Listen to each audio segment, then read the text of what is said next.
On this episode of the Rebel Health Tribe podcast, available at rebelhealthtribe.com, we welcome Natassia Akil and Joelle Daniel from rawjuvenation.com. Welcome back to the Rebel Health Tribe podcast. I'm Joe Rignola with Michael Roseline. What's up, Mike?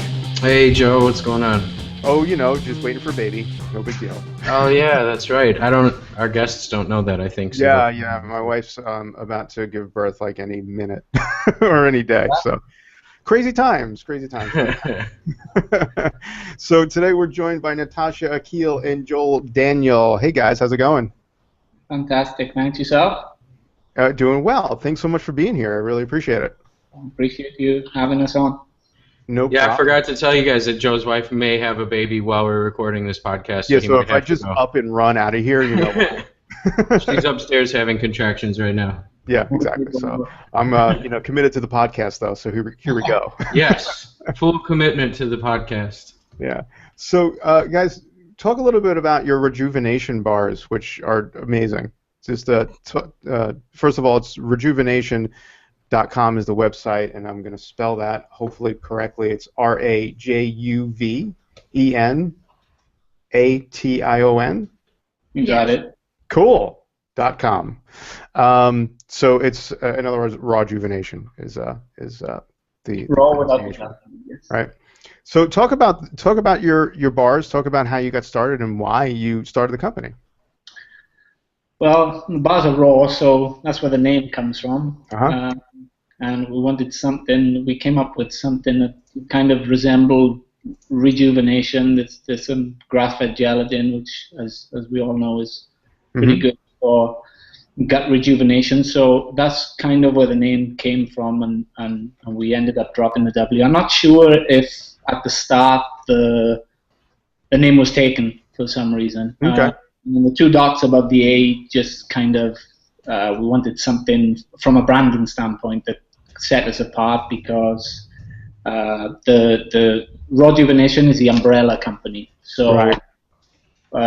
we kind of dabbling off. We wanted in the future, when we created the bar, we knew in the future that we wanted to go into other products, mainly being some form of kids line, which is nice. Kind of in the works right now. Okay. So they came about because I work with professional athletes, and between us we do some nutrition counseling. Our background comes from the Czech Institute, so we owe a lot to Paul and the Czech Institute and all the people associated along the way for our background in education. But the bars came about because after working with some of the athletes and giving them some nutrition advice, we were trying to direct them in a way that, mainly the golfers really, to get better with their course nutrition, do better just to start with some form of snacks, and then going into their main meals, really trying to help them with their main meals. But obviously the bar came about because of the course nutrition type stuff. Mm-hmm. So we wanted to give them something that was obviously healthy for them, but we couldn't really find anything on the shelf that was 100% the way we wanted. Right. We dived into the kitchen and dabbled around, and voila. What's your background? Joel, you mentioned Czech. You obviously got into the health industry. What was your and you could each sort of answer this, but what was sort of the catalyst for you getting into the health industry as a Czech practitioner and so forth? I was introduced to the Czech system through a friend of mine, she's also a health coach. Mm-hmm. Czech is Jimena Gonzalez, mm-hmm. and I went to her as a patient. Oh, okay. So she introduced me to that at a very young age. When I was 17 when I saw her. Oh, wow.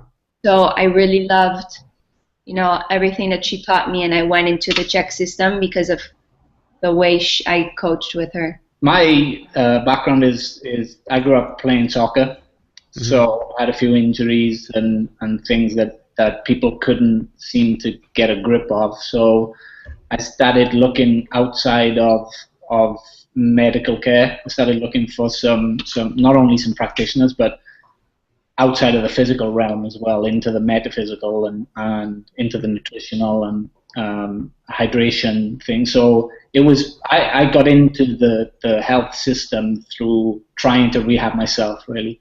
Right. Have a friend who introduced me to the Czech system, so that's how I got Nigel Nicholas. So that's how I got into the actual Czech system, but getting into the health coaching in general and the industry. I stopped playing when I was I retired quite early from trying to play. I wasn't very good, but trying around 28, I think. So okay. for me, it was decision, either I go on and try and push and bounce around a few clubs and stay in the game, or I had a few opportunities to go into the working world. So worst decision I ever made, but You played professionally though? Yes. You couldn't have been bad. I think that puts you above about 99% of the other players. Yeah, I think so. I wouldn't be sitting here now if I was any good, but it was obviously I believe everything happens for a reason. So right. I'm enjoying sitting in front of you guys now. It's been a great ride along the way, and it was a hard decision at the time, but certainly learned a lot through myself and through my own experiences. And, when you stopped playing soccer, what's the first thing you did? You said you went into sort of the work, became a regular person. What'd you do? Studied under the Czech system for a little bit, so I took some time off. I went into coaching, which is kind of a natural progression out of playing, with a couple of the academies around. Whereabouts? Like where did you play?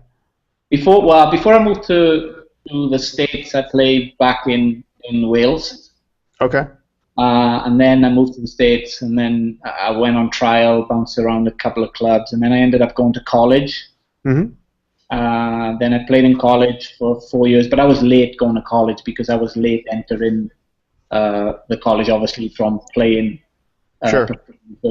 So I went into, then I was around probably 21, I think, going into college. So I came out around 25. I went back to Europe, back to the Welsh Premier League, which is okay, but it's not a great league, and it's not. I shouldn't say it's not a great league. It's not at the level to where I would need to be, Right, to be sustainable and. Yeah, it's barely sustainable, is what Gotcha. it is. Professional league, but it's barely sustainable. Right. You're playing there for the love of soccer. Yeah, you Football, like I'm to sure. earn a little bit of money on the side, but yes, you're playing. And it's the highest league you can play in Wales, but it's in Wales. So, Gotcha. so it's not multi-million dollar contracts and stuff. Right. I came back to the States, and I actually went down to Orlando City at the time, leading up to just before they went MLS. And that was in 2010, September 2010. And they won the league that year. And I think the following 2 years, I think maybe about 2 years after that, 12 or 13, they entered the MLS. Right. That was when I went down in the September, and then I was going to go back in pre-season in the March, maybe. Mm-hmm. So I had a long period off, so I studied under the Czech system. For those first 6 months, I ended up actually working with, just from playing a little bit of golf in the off-season, I ended up working with a golf professional. Which you probably can't name, right? Yeah. Well, Chris Stroud is his name. He's on the PGA Tour. And that's who I started with. I don't work with Chris no longer. I have a couple of other players on tour, but great guy. After a funny story, actually, I don't know how much time we have here. Plenty of time. Go for it. But I ended up in a meeting in the golf club, which I wasn't supposed to be in. It was a private, closed meeting amongst the staff. And I had a fitness shirt on at the time, and so they kind of directed some questions at me, and I just happened to have some answers for them. At the end of the meeting, they employed me. So Wow. so that's where it went, and Well, that's pretty cool. So you crashed this meeting which you weren't supposed to be in and ended up getting a job. I got a job, and my first client is a top 50 golfer in the world, or top 100 he was in the world. Not a bad gig. That's No. pretty awesome. All Talking right. about being in the right place at the right. I guess that's where the metaphysical comes in. You were just in the right place at the right time, and the planets aligned for you. I've been wishing for it. 2 weeks earlier, I told some of the people I was staying with, I said, I think I'm going to start maybe working with some golfers. And so I had been in contact with a guy that was on the staff at the time. And he said, "Oh, there's a meeting. I think it's open. It's more of an educational meeting than anything else." But it happened to be a closed staff meeting. So I think the people in there were looking like, "Who's this guy?" But That's great. it worked out great. Very cool. So, Natassia, where did you grow up? In Miami, Florida. I'm a beach girl. Cool. Awesome. That's not a bad thing to be. You said that you got introduced to Czech because you were a patient yourself. You went to a Czech practitioner yourself? Well, really, I was working with a trainer, and he had told me to look up this girl that she was from Miami. Well, she lived in Miami. Her name was Jimena Gonzalez. So I looked her up, and I gave the information to my mom because I thought she should go and see her. Mm-hmm. So the first time I went in with her, I told my mom that I wanted to go with her to meet this girl, Jimena Gonzalez. And I ended up becoming a really good friend of hers, and she helped me understand a lot of the nutrition of how the Czech system teaches it compared to what I thought was healthy. Right. So that was really interesting. So that's why at that time I was 17, and I didn't know exactly what I was going to study, if I was going to college or what I wanted to do. And I thought that that would be a path that I would like to take. So that's why I went to this Czech Institute. And I took a couple of courses. And now I'm taking, I'm doing a bachelor's in nutrition to get that side of it. Right. Get the degree side of it, but most of it, I like how the Czech Institute deals with the nutrition side. There's a bit of a contrast between the a bachelor's course in nutrition and the Czech Institute, isn't there? Especially when you've taken the Czech first before going through the college side. So usually keep your mouth shut.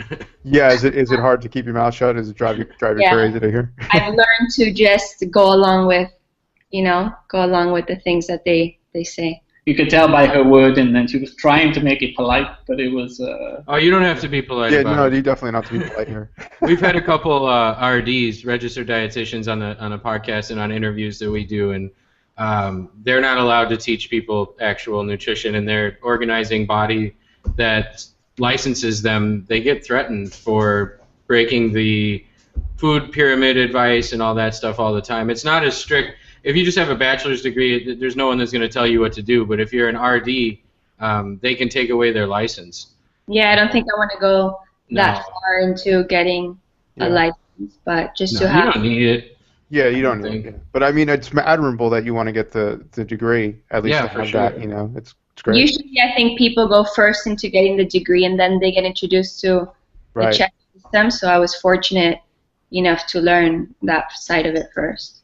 I went the other way. I found an article by Paul when I was finishing grad school, getting my master's degree, and it kind of turned everything upside down that I'd just been learning. And it was an article on the 50-something ingredients in a Burger King milkshake, and why is all this shit in my food, and this is what makes us sick, and it's like, who is this guy? And then I found articles from Dan Hellman and JP and a couple other people, and then discovered there was the institute and went to the classes there. But I had to unlearn everything that I had just finished learning and paying a lot of money to learn. So that aspect was kind of frustrating. But the letters after the name mean a lot to some people, and it gives you like authority in certain circles, like credibility in certain circles, and it's definitely important. So do you both work with clients? I'm still with the golfers, so Right.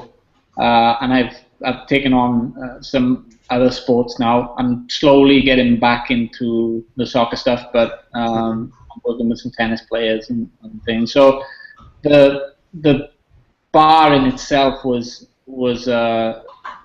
something. It was great for us because we could refer back to it, and people were always asking us for, as you do when you take on clients, you're always asked for, well, where do I go for this, and you're doing the shopping tours and all the rest of it, and the bars came in handy, and it really wasn't a selling point. We really didn't plan on packaging and doing all of this. It was really just personally for some of our clients first. Something easy that they could stick in their golf bag and. Yeah. Our packaging before this, we just used like a little plastic bag and put a sticker on it. Nice. Yeah. So really, and people got hold of it and they loved it, and I use it as part of a protocol for the players. So it's a little more scientific, but now used widely for people that we know just on the golf course to grab a snack, even just office. It's not necessarily sports thing. That's a solid bar. I was impressed. I ate one and I was actually full. I can eat most snack bars, and I'll eat like 3 of them, or I eat one and I'm hungry again in a half hour. Right, exactly. So it definitely was more satisfying than other food bars that I've had or snack bars, and they're delicious too. But just to have something. When you become a foodie, you kind of eat it because it's nice again, but you really. The idea was that it would make people, it would satisfy cravings, and hunger cravings. And I think we achieved that really well. I think that was really the foundation of it. And be great for traveling, hiking, things like that too, though. So how long ago did you when you said you started out with just like plastic bags and stickers, how long ago was that you started that? What are we in, 16? Probably 13, 14? 14. Okay. Yeah, summer two or 3 years. Yeah. Okay. Summer of 14, I think. I was flying back and forth to Miami to see the love of my life. And we ended up one Saturday afternoon just saying, right, let's get it done, because it was becoming a bit of an issue. And that's how we met, by the way. Oh, really? So you found that you just had to keep making more and more, and that you couldn't keep up with. The ones we made were the best. Well, we couldn't produce that, no. So. Wow. And so how did you meet? Through we did a course, one of the Czech courses together, HLC2 in New York. He lived in Houston and I lived in Miami, so that's why he was saying about the back and forth. Yeah, gotcha. Got you. Where are you now? In Miami. Okay, I think he won in that arrangement. For sure. I lived in Houston for a little bit. You did? Yes, for 2 years, right? That's quite different than Miami. So what did you find, like a co-packer? Was that the next step, to find someone to manufacture the bars? We haven't. No, actually, we've been managing it ourselves. Really. Still, wow. Handmade with love. It's handmade. That's awesome. Was one of the slogans. So we still do it. We have some help now and things, but we still manage and oversee. I really don't want to ship it out because I can't guarantee. Right. And it's not really about the profit for us, Right. So it was really about genuinely trying to give someone a decent product. Mm-hmm. And it became a little more scientific when I knew I wanted to aim at some of the golf players. Mm-hmm. So we now talking about digestion and absorption levels and over the course of 4 or 5 hours, and blood sugar levels and stuff like that. So it became a little bit scientific, but I'm glad that we still got to hit the general market, because I think it would be a shame to miss out on just your general office staff and like you mentioned earlier, hiking and so it's been good. It's been great. We've had probably, I would like to say 100%, but I think probably about 99% feedback on people have liked the bar. So, yeah. Some people just don't like delicious food bars that keep them. apparently not. You mentioned the kids bar. Is that what's next? Yeah, Making is that the next thing? Yeah. kid version of it? So it's not a kids bar. It's Oh, okay. kids snacks. Oh, okay. Nice. Mine is called Rock and Raw. So like rock Nice. and roll but raw. Uh-huh. Um, and we're playing around with that at the moment, but it seems like there's a lot of parents that are interested. Great. And so that would be just the second product that you have? Yeah, I'll be the second line. Great. It'll come out more than just a single product, so it'll be Like sprouted cookies. nuts, macaroons, cookies, just a more alternative. The idea behind that is we've played around with a few things, but is trying to really reduce sugar levels. And I know it's a bit mundane now, everybody's saying the same thing, but it's to really try to act on that type of stuff. Mm-hmm. I don't think many people do a decent job. It seems like, oh yeah, it's healthy, but then you look at grams per pack, and then you look at how high up refined sugars are or not even refined sometimes, but sugar's the first ingredient. Right. So having to try to do something about that, I think we'll really enjoy that side of it. We've played around with it an awful lot, and we've come up with a few products, crackers, and even fruits. We've talked about putting a lunchbox together. There's been a few ideas that we can bounce around where parents can just put an order in and pick up a lunchbox right away. Cool. It's done. Yeah. You know, That's so, great. I mean, it's great what you're doing. With kids, and I hear their complaints on how difficult it is. So that's why we kind of started to think about it, like finding an alternative for that chocolate chip cookie that they really want to eat. Yeah. Yeah. Well, it's one thing, like you said, it's could be almost mundane at this point to talk about, controlling sugar and blood sugar and low sugar. And it's another thing to actually do what you're doing, which is having an alternative that still tastes good and still, people will still enjoy, especially kids. So I think it's great what you're doing. I definitely appreciate it. Obviously, there's a taste factor that you have to satisfy to a certain extent. Otherwise, you're wasting your time. If you put a decent product out there that kids won't eat, then right. What's the point? But at the same time, it was classroom really is where we was thinking from the classroom to the playground, to maintain energy levels or to reduce energy levels in some of these kids. Because of course. Yeah, well, they're going in there. Give them a snack that's not going to turn them into a psychopath. Right. That was the best way to put it. I was trying to put it practically, but yeah, well, something that'll let them focus and be, not affect their behavior in a negative way. I mean, I went to school as a kid, ramped up on sugary breakfast cereals, and then would crash and probably eat a candy bar, and then would eat this, and I'd be a maniac all day, and then everyone would just tell me I was a bad kid. Exactly. Or you have ADD? Yeah, well, ADD was it was sort of appearing. I'll put in quotes, around that time. They weren't really medicating kids for it yet. But yeah, if I was now, they probably would have tried to have me on like 3 medications by the time I was 10. Same here, absolutely. All right. ADHD. ADHD and all kinds of things, and because I would just pound down those sugar breakfast cereals. So are you basically direct to consumer, and through avenues like the Discount Club, or do you have any products in stores at all, or is it basically direct to consumer? All no, direct. it's all direct to consumer. That's great. Yeah. That's the way to go. Kind of want to keep that personal edge. Yeah.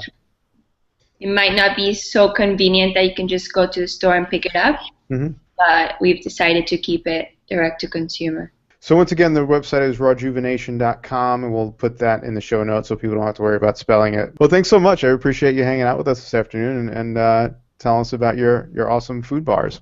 It's been a pleasure. Thank you. Thank you. Hopefully we'll get back on and talk something different next time. Yeah, we'd be happy to do that. Thank you.